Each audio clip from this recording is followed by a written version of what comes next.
creative people are broke, and many will stay broke for their entire lives. And there's three main reasons why, and I will share them in this video. And stay until the end because I will show you how to break this cycle. The first core is about mindset. Many creatives carry this, scarcity mindset around money. They treat money like it's evil and they rather not talk about it. But the truth is, money is not evil. Money is good and necessary. Money is a tool, your tool. See it as the fuel that keeps your creativity running. First of all, yes, you need money to live, to eat, to keep the lights on, but you also need money to fund your creative projects. And if you see money as some, villain, you'll sabotage your work and yourself. So switching your mindset around money is, a must-have. Because when you start viewing money as a tool, a simple exchange of value, you'll stop fearing it. You start embracing it as the means to bring your creativity to life. And because creative people have this, scarcity around mindset, they always wait for the perfect moment to start or to do whatever. The perfect moment to launch their projects, to price their work, to, start selling. But the truth is, the perfect moment doesn't exist.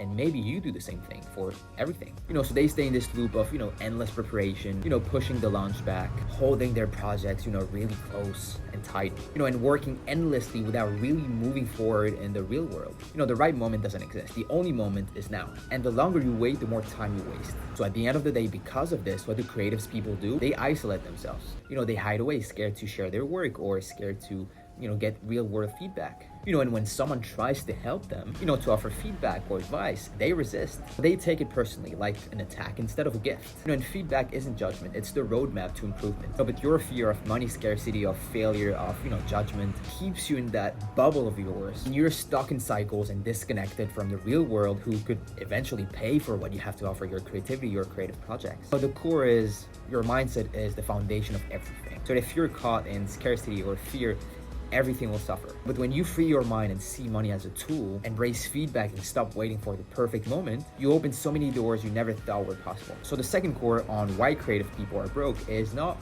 entirely your fault, it's how society is set up. The truth is, society doesn't want creatives to thrive. They don't like creative people.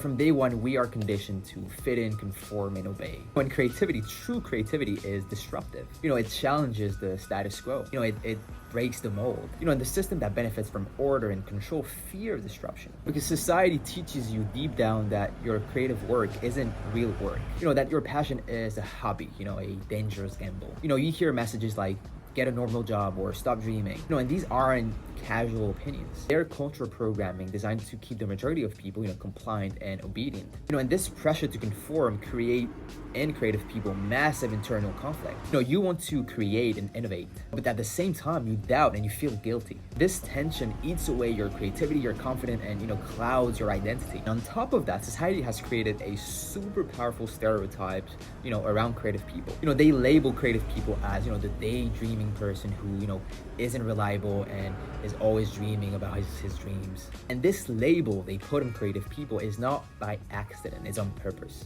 It's a defense mechanism from the system to discredit creative people and scare others away from following that path. If you try to break the mold, society puts this label on you to keep you small, to keep you marginalized, to keep you silent. And here's where it all connects. Because of this, creative people develop a deep fear of visibility and self-promotion. Promoting your works becomes, like selling out, like you're doing something wrong, because you're scared of being labeled, judged, or, minimized. So you hide away in your corner, creating your work, but never really showing that work to the world. You stay visible because visibility feels like a threat. And if you're creative, realize that self-promotion isn't selling out, it's necessary. It's sharing your story, your work, your voice with the entire world. So this cultural programming, it's a cage, but the key is in your hand to reprogram yourself and to reject those, limiting beliefs. If you want to dive deeper into topics like these with practical tips, lessons, and insights on, creativity and business, join my email list where I share things I don't share anywhere else. It's the first link in the description. So the third core, and I've been saying this for ages, creative people lack business skills. And creativity without business is like a car without gas. You can't go anywhere. And the biggest gap for creatives is, basic business skills. And I'm talking about simple, straightforward skills, not PhD or MBA level skills. Most creatives don't know how to plan their projects, strategically, or how to target an audience, identify your ideal client, or promote their work and themselves effectively. And without that clarity, creative people create in a vacuum, hoping the right people will magically appear and buy from them. They don't have a simple, repeatable business model. Instead, they sell their projects, one-off or random gigs, but without thinking about packaging their creativity into a real solution that solve real problems for real people. And pricing is often the main thing creative people overlook the most. They don't know how to price themselves because they undervalue their work or don't understand their value they offer. They also don't know who their ideal client is, so they spend their time, chasing people to buy from them. They create what they like, which is beautiful, but often disconnected from what the market wants and needs. At the end of the day, customers pay for value that solve their problems. And if you don't study the market or understand your ideal client's pain point and align your creativity with those needs, you will struggle. And this has nothing to do with talent, passion, or how a great creative you are. It just has to do with something creative people weren't thought. That's it. Simple business skills that anyone can learn.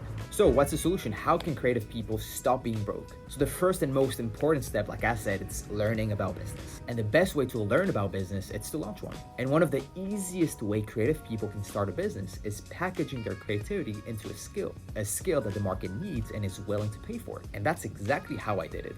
And if you need any help with this, send me a message on Instagram and I'll be happy to reply and see where I can help you with this. And I just want to make something clear here.